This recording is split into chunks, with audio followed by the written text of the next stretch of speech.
بسم اللہ الرحمن الرحیم الحمدللہ۔ آج ہماری تلاوت کا آغاز 17ویں پارے سے سورہ انبیاء، جس کے آغاز میں اللہ کا پیغام ہے، قیامت قریب ہے۔ قیامت قریب ہے، لیکن لوگ غفلت میں ہیں، نہ اس کی تیاری کرتے ہیں اور نہ ان اعمال کا اہتمام ہے جو بندے کی زندگی کے بعد کام آنے والے۔ کافر تو قیامت کا انکار کرتا ہے، لیکن مسلمان انکار تو نہیں کرتا، لیکن عمل ایسے ہی ہے، ایسے مرنا ہی نہیں۔ یہ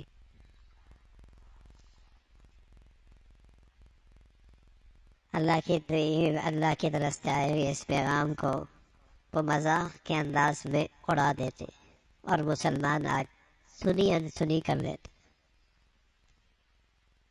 چھوٹا سا سفر درپیش ہو تو تیاری ہوتی ہے، اور جہاں اس کے ابا اما نانا کتنے لوگ جس سفر پہ چلے گئے ہیں اس کی کوئی تیاری نہیں ہوتی۔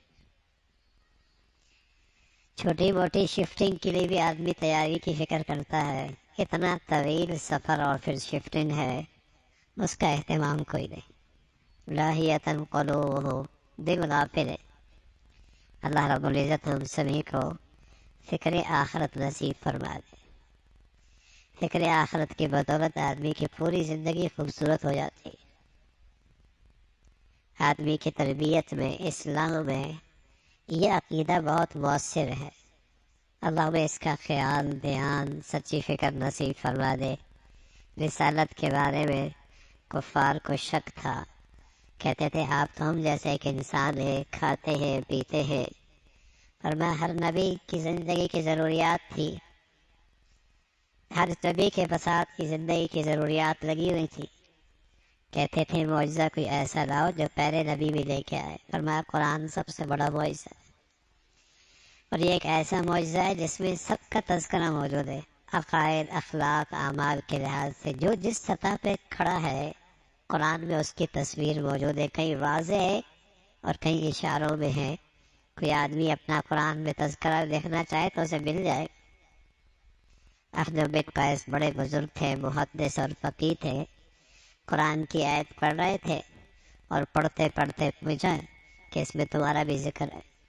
تلاش کرنے نکلے، طویل واقعہ ہے، لیکن مختصر عرض کر دیتا ہوں کہ آخر میں جب اس آیت پہ پہنچے کہ کچھ لوگ ہیں نیکی بھی کرتے ہیں، بدی بھی کرتے ہیں، لیکن اپنے گناہوں کا اعتراف کرتے ہیں، احمد بن قیس کہنے لگا اے اللہ میرا ذکر موجود، میں اسی آیت پہ موجود۔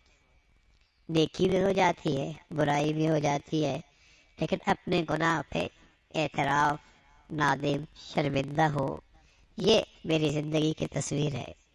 تو ہر شخص اس قرآن میں اپنا تذکرہ دیکھ سکتا ہے، کون کہاں کھڑا ہے عقیدے کے لحاظ سے، عمل کے لحاظ سے، اخلاق کے لحاظ سے، سوچ اور فکر کے لحاظ سے۔ اس قرآن میں سب تذکرے موجود ہیں، ناکام لوگوں کے تذکرے بھی ہیں، کامیاب لوگوں کے تذکرے بھی ہیں، اللہ کے دشمنوں کے بھی تذکرے ہیں، اللہ کے فرما برداروں کے بھی تذکرے ہیں، صحت مند ایمان کا بھی تذکرہ ہے، نفاق سے زندگی گزارنے والوں کا بھی اس میں تذکرہ ہے۔ پھر اللہ رب العزت نے ان لوگوں کا تذکرہ فرمایا جنہوں نے وقت کے پیغمبر کی تکذیب کی۔ اللہ کا عذاب جب ان پہ آیا تو اپنے عیش و عشرت کے محلات سے بھاگنے لگے۔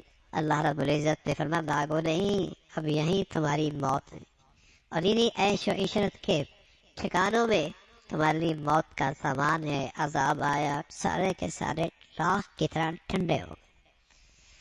فرمایا الہ ایک ہے، معبود ایک ہے، ایک سے زائد ہوتا تو دنیا میں تو فساد برپا ہوتا۔ ایک کہتا گرمی ہونی چاہیے، دوسرا کہتا سردی ہونی چاہیے، ایک کہتا بیٹا دینا چاہیے، ایک کہتا بیٹی دینا چاہیے۔ الہ ایک ہے، اللہ کے سوا اور کوئی نہیں۔ رسول اللہ کا پیغام لے کے آتے ہیں، اور اللہ کی توحید کا پیغام لے کے آتے ہیں۔ اللہ کے قدرت کا منظر، آسمان اور زمین کا یہ سارا نظام، آسمان اور زمین ایک تھا۔ دنیا کی آج تحقیق بھی یہی کہتی ہے، لیکن اس قرآن نے صدیوں سال یہ پہلے بتائی۔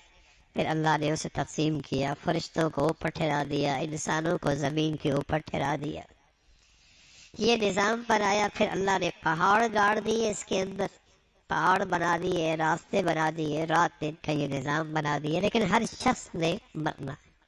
اور دنیا میں اللہ نے راحت بھی دی ہے، تکلیف بھی دی ہے، لیکن راحت بھی امتحان ہے، تکلیف بھی امتحان ہے۔ اور اس امتحان میں کامیابی کیا ہے؟ راحت میں شکر کی زندگی ہو اور تکلیف میں صبر کی زندگی ہو۔ تو فرمایا اس دنیا میں یہی تو امتحان ہے، راحت بھی ہے اور تکلیف بھی ہے دونوں امتحان۔ سب نے اللہ کے پاس لوٹ کے جانا ہے۔ اللہ کے حبیب کو تسلی ہے کہ یہ ان کا سلوک آپ کے ساتھ جو مشرکین کا استہزاء کا ہے، یہ پہلے پیغمبروں کے ساتھ بھی لوگ اسی انداز کا سلوک اور رویہ اختیار کرتے تھے، لیکن ایک دن آنے والا ہے جہاں اللہ ترازو قائم کریں گے اور اعمال کا وزن ہوگا، تول ہوگا، اور وہی وزن بھاری ہوگا جس وزن میں اللہ کی رضا ہوگی، اور جس وزن جو عمل نبی کے طور طریقے کے مطابق۔ کسی عمل کے وزنی ہونے کے لیے اور کسی عمل کے صحیح ہونے کے لیے یہی دو بنیادی شرط ہے کہ وہ کام اللہ کی رضا کے لیے ہو اور وہ کام شریعت کے مطابق۔ اگر ہے تو اللہ کی رضا کے لیے لیکن شریعت کے مطابق نہیں، تب بھی اس کا کوئی وزن نہیں ہے شریعت کے مطابق لیکن ریا اور نام و نمود کے لیے ہے، تب بھی اس کا کوئی وزن نہیں ہے۔ کسی عمل کے اچھائی کا معیار اور کسی عمل کے قبولیت کا معیار اور کسی عمل کے وزنی ہونے کا معیار یہ ہے کہ وہ عمل اللہ کے لیے ہو۔ مغرب کی رکعت 3 ہیں، 4 پڑھ لیں گے، 4 میں نیکی تو کر رہے ہیں، قرآن پڑھیں گے، لیکن عمل قبول نہیں ہو۔ کیوں؟ شریعت کا راستہ نہیں۔ آج امت میں جو تقسیم ہے نا، اور فرقہ بندی ہے نا، اور گروہ بندی ہے نا، اس کی وجہ یہی ہے کہ یا اللہ کی رضا چھوڑ دی یا شریعت کا طریقہ چھوڑ دی، یا اللہ کی رضا چھوڑ دی یا شریعت کا طریقہ چھوڑ دیا، اپنی خواہش، اپنا فرقہ اور اپنا مزاج اس کو دین کا حصہ بنا دیا، امت ٹکڑوں میں تقسیم ہو گئی۔ فرمایا کل عمل کا وزن یہی ہے کہ اللہ کے رضا کے لیے ہو، شریعت کے مطابق ہو، اس کا تذکرہ۔ پھر حضرت ابراہیم علیہ السلام اپنی قوم کو سمجھاتے ہیں جن بتوں کی تم پرستش کرتے ہو اور ان کے گرد اعتکاف کیے بیٹھے ہو، یہ نہ سنتے ہیں، نہ دیکھتے ہیں، نہ نفع پہنچا سکتے ہیں، نہ تمہیں نقصان سے بچا سکتے ہیں۔ تمہاری عقل نہیں ہے کیا؟ تمہیں سمجھتے نہیں؟ لیکن کہاں؟ کہتے ہیں ہمارے آباء و اجداد یہی کرتے تھے۔ ابراہیم علیہ السلام نے فرمایا یہ دلائل تو سمجھنے والے نہیں، ان کو عملی لحاظ سے سمجھانے کی ضرورت ہے۔ ایک دن وہ اپنی خوشی کے دن سارے کے سارے، ایک تہوار تھا، پوری قوم باہر نکلی۔ ابراہیم علیہ السلام نے ہاتھ میں کلاڑا لیا اور ان کے بت خانے میں داخل ہوئے، اور بت خانے میں جا کے داخل کسی کی گردن اڑائی، کسی کا بازو توڑا، کسی کی ٹانگ توڑی اور کسی کا 2 ٹکڑے کیا، اور ایک جو ان کا بڑا بت خانے میں تھا اس کے کندھے پہ کلاڑا رکھ دی۔ جب قوم آئی اور اپنے خداؤں کا یہ حال دیکھا، کہنے لگا ہاں ایک نوجوان ہے جو ہمارے معبودوں کا تذکرہ اچھا نہیں کرتا، جس کا نام ابراہیم ہے، اسی نے کیا ہو۔ ابراہیم علیہ السلام کو گرفتار کر کے لایا گیا۔ تم نے کیا ہے؟ فرمایا اس سے پوچھو نا، ان سے پوچھو، تف ہے تم پر، جو اپنے آپ کو نہ بچا سکے تمہیں کیا بچائیں،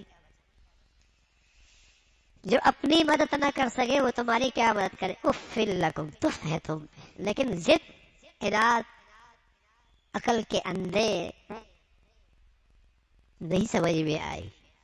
نمرود وقت کا بہت بڑا بادشاہ، ظالم، آگ کا جلائی گئی۔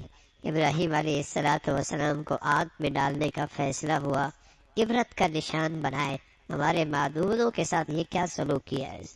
اللہ اللہ ہے، انہوں نے مارنے کی تدبیر کی، اللہ نے بچانے کی تدبیر کی۔ آگ تو ایسی جل رہی ہے کہ فضا میں وہ پرندہ بھی اڑے تو وہ بھی جل کے آگ میں آ جائے۔ اب اتنی بڑی آگ جلائی تو سمجھ میں نہیں آ رہا قریب کیسے جائیں، ڈالے کیسے۔ اس زمانے کے اندر بجلی جو اس کی نئی شکل توپ ہے، توپ میں ڈال کر پھینکا گیا، لیکن مخلوق، آگ بھی تو اللہ کی مخلوق ہے، نہ چاہے تو کہاں جلا سکتی ہے، اللہ کا حکم نہ آئے تو کہاں جلا سکتی ہے۔ چھری کاٹتی ہے نا، اسماعیل کو تو نہیں کاٹا، سمندر اور دریا ڈبو دیتے نا، موسیٰ علیہ السلام کو لشکر کو تو نہیں ڈبویا۔ آگ جلاتی ہے نا، ابراہیم کے لیے تو گلزار بن گئی علیہ الصلوۃ والسلام۔ مخلوق بھی تو اللہ کے ہاتھ میں ہے، چاہے تو موت کے نقشوں میں زندگی دے دے اور چاہے تو زندگی نقشوں میں موت رکھ، چاہے تو صحت کے نقشوں میں بیماری ڈال دے اور چاہے تو بیماری کے نقشے میں صحت دے دے، وہ اللہ ہے۔ چاہے تو ذلت کے نقشوں میں عزت دے دے اور چاہے تو عزت کے نقشے میں رسوا اور ذلیل کر دے، چاہے تو معاش اور معیشت کے اسباب و وسائل میں بہکاری بنا دے اور چاہے تو اللہ رب العزت اپنے رزق کے خزانے اپنے خزانوں سے دے دے، اس کی شان ہے۔ تو یہ کہانیاں نہیں ہے قرآن میں، یہ اللہ اپنا تعارف کرانا چاہتا ہے اور اپنی ذات پہ یقین پیدا ہو جائے، اس لیے یہ سبق دیا گیا۔ ابراہیم علیہ السلام کو خاک میں ڈالا گیا، اللہ نے آپ کو حکم دیا بردًا وسلام، ٹھنڈی نہیں سے رہو، ورنہ ٹھنڈک سے بھی تو میرے خلیل کو نقصان پہنچ سکتا ہے، برف میں کسی کو پھینک دو تب بھی نقصان ہو سکتا۔ فرمایا بردًا وسلام، ٹھنڈی ایسی جس میں سلامتی ہو، نہ تیری تپش سے نقصان ہو اور نہ تیری ٹھنڈک سے نقصان ہو، بردًا وسلام۔ آگ کی تپش میں باہر والوں کے لیے فرق نہیں پڑا، آگ اب بھی باہر والوں کو جلا رہی تھی، لیکن ابراہیم کے لیے تو گلزار بنی ہوئی تھی، اللہ کا حکم جو آ گیا تھا، کئی دن تک اس آگ میں رہے، ایک بال نہیں جلا۔ اللہ آج بھی اپنی قدرت کے ساتھ ہیں بھائی، اللہ تعالیٰ آج بھی اپنی قدرت اور طاقت کے ساتھ ہیں۔ یہ قرآن قیامت تک کے لیے ہے، یہی تو بٹھانے کے لیے کہ اللہ کو پہچانو اور اسے پہچان کر اس سے مانگو اور اس کی فرما برداری کرو، تاکہ اس کے فیصلے تمہارے ساتھ اس کے مدد اور نصرت کے ہو جائے۔ دنیا کی طاقتوں کا خوف تو دلوں میں بیٹھا ہے اور دنیا کی طاقتوں سے تو ہم اندر سے مرعوب ہیں، اللہ کی قدرت اور طاقت کا اثر میرے دلوں پہ کوئی نہیں۔ ابراہیم علیہ السلام کے لیے وہ آگ گلزار بنی ہے، پھر اللہ کے فرشتے حضرت لوط کے پاس، اور لوط علیہ السلام کے قوم کی انتہائی درجے کی گندگی اور انتہائی درجے کی نجاست اور گندگی کے گناہ، اس کا تذکرہ۔ پھر حضرت داؤد، حضرت سلیمان، باپ بیٹے ہیں، دونوں کو اللہ نے بادشاہت دی۔ حضرت داؤد کو اللہ نے ایک صنعت دی، صنعت، آپ زرے بنایا کرتے تھے، لوہے کو اپنے ہاتھوں سے موڑ دیا کرتے تھے، یہ اللہ نے آپ کو معجزہ دیا تھا، جدھر چاہیں لوہے کو موڑ دیا کرتے تھے۔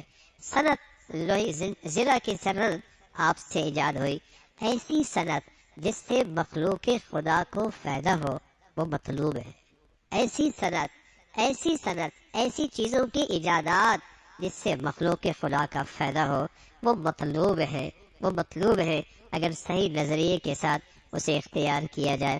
اس کا تذکرہ فرمایا، حضرت سلیمان علیہ السلام کا تذکرہ، پھر مختلف انبیاء کا اور حضرت یونس کا تذکرہ، ذنون مچھلی والا نبی، اور پھر مچھلی کے پیٹ میں ایک دعا کی، لا الہ الا انت سبحانک انی کنت من الظالمین، یہ حضرت یونس کی دعا ہے۔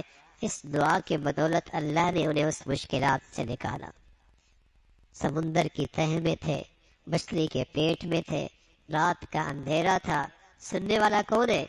اللہ۔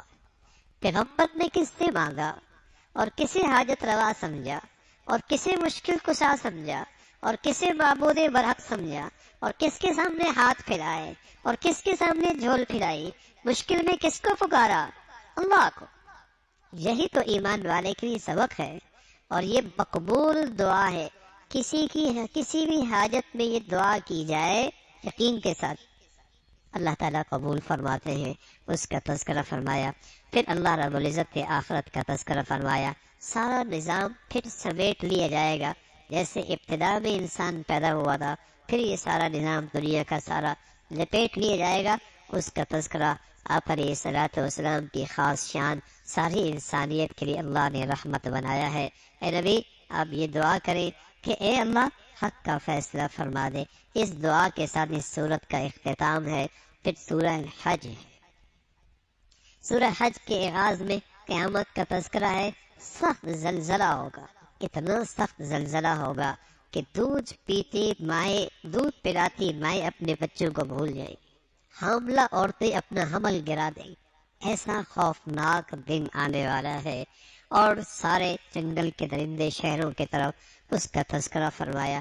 اور یہ اللہ کے لیے مشکل نہیں ہے، انسان اپنی تخلیق پہ غور کرے۔ کہا انسان اپنی تخلیق پہ غور کرے، ایک نطفے سے، اور وہ نطفہ کس سے بنا؟ مٹی سے۔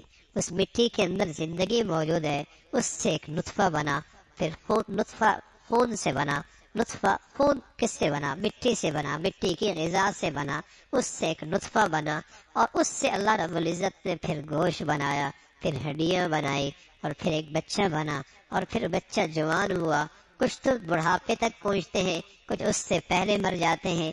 جو انسانی زندگی پر یہ سارے ادوار لا سکتا ہے، اس ذات کے لیے دوبارہ زندہ کرنا کیا مشکل؟ اور یہ سارے ادوار سے تو انسان خود گزرا ہے، ان سارے حالات سے تو انسان خود گزرا ہے۔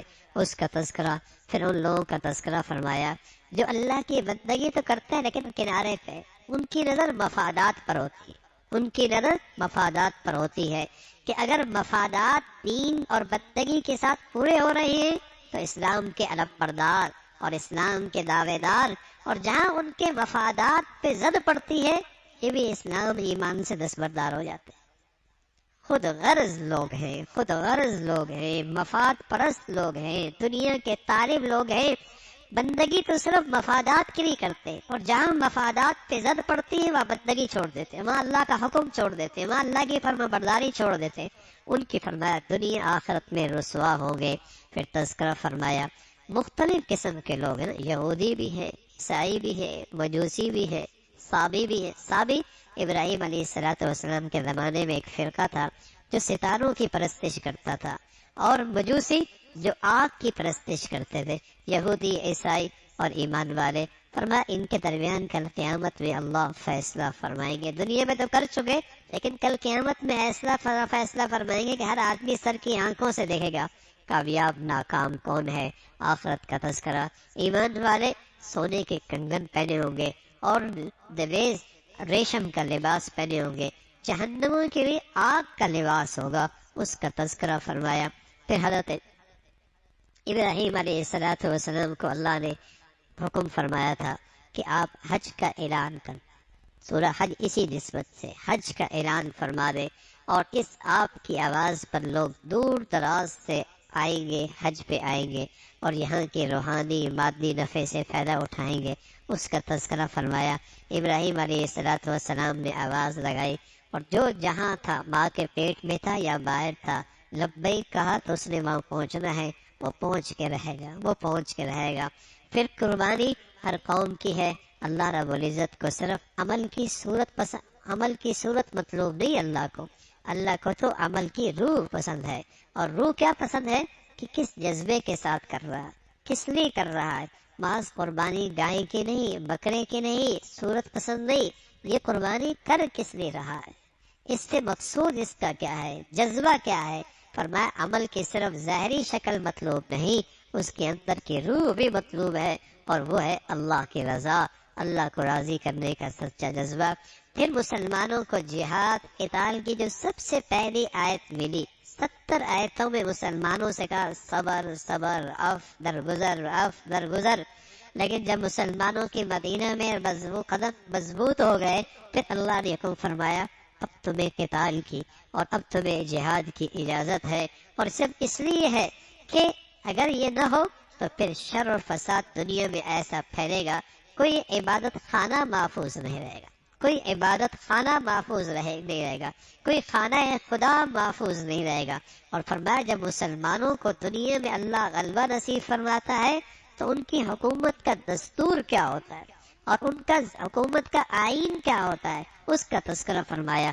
اقام الصلاۃ، وہ نماز کا نظام قائم کرتے ہیں، وآتوا الزکوٰۃ، زکوٰۃ کا نظام قائم کرتے ہیں، وامروا بالمعروف، وہ نیکیوں کو فروغ دیتے ہیں، ونہوا عن المنکر، اور ان کے زمین پر اللہ کی نافرمانی کرنا مشکل ہو جاتی ہے۔ یہ اسلامی حکومت کا نظام حکومت ہے، دستور حکومت ہے، آئین حکومت ہے کہ وہ نظام نماز کا نظام جو اللہ کا سب سے بڑا فریضہ ہے اور اللہ کا بندوں پر سب سے بڑا حق ہے، اور زکوٰۃ کا فریضہ، اور پورے معاشرے میں معاملات، معاشرت، لین دین، کمانے میں اور سب میں اس میں برائیوں کو ستباب اور نیکیوں کو فروغ اور نیکیوں کی حوصلہ افزائی، یہ ایک اسلامی حکومت کی ذمہ داری ہے، اس کا تذکرہ فرمایا۔ پھر فرمایا اللہ کے مجرموں کا زمین پہ چل پھر کے دیکھو، ان کا انجام کیا ہے۔ نیکوں کے لیے اللہ نے جنت رکھی ہے، نافرمانوں کے لیے ذلت اور رسوائی کا عذاب ہے۔ اللہ بہت بڑے ہے، زمین و آسمان کا یہ سارا نظام اس پر گواہ ہے۔ جن کی تم عبادت کرتے ہو وہ تو نہ نفع دے سکتے ہیں نہ نقصان، وہ تو ایسے بے بس ہیں، اگر ان کے سامنے رکھی ہوئی کوئی چیز سے کوئی مکھی بھی لے کے چلی جائے تو یہ اس مکھی سے واپس چیز بھی نہیں لے سکتے۔ ایسے کمزور تمہارے معبود ہیں، ایسے عبادت کرنے والے بھی کمزور اور ان کے معبود بھی کمزور۔ یہ مشرک شرک کیوں کرتا ہے؟ اللہ کو نہیں پہچانتا۔ اگر اللہ کو پہچانتا تو اللہ کا کسی کو شریک نہ ٹھہراتا۔ اللہ کو نہیں پہچانتا نا، اس لیے اللہ کے شریک ٹھہراتا ہے۔ پھر اللہ نے ایمان والوں کو تلقین فرمائی، اللہ کے راستے میں اپنی جان کی بازی لگاؤ، نماز کا اہتمام کرو، زکوٰۃ کا اہتمام کرو، پھر اللہ کی مدد اور نصرت تمہارے ساتھ ہے۔ اللہ عمل کی توفیق نصیب فرمائے۔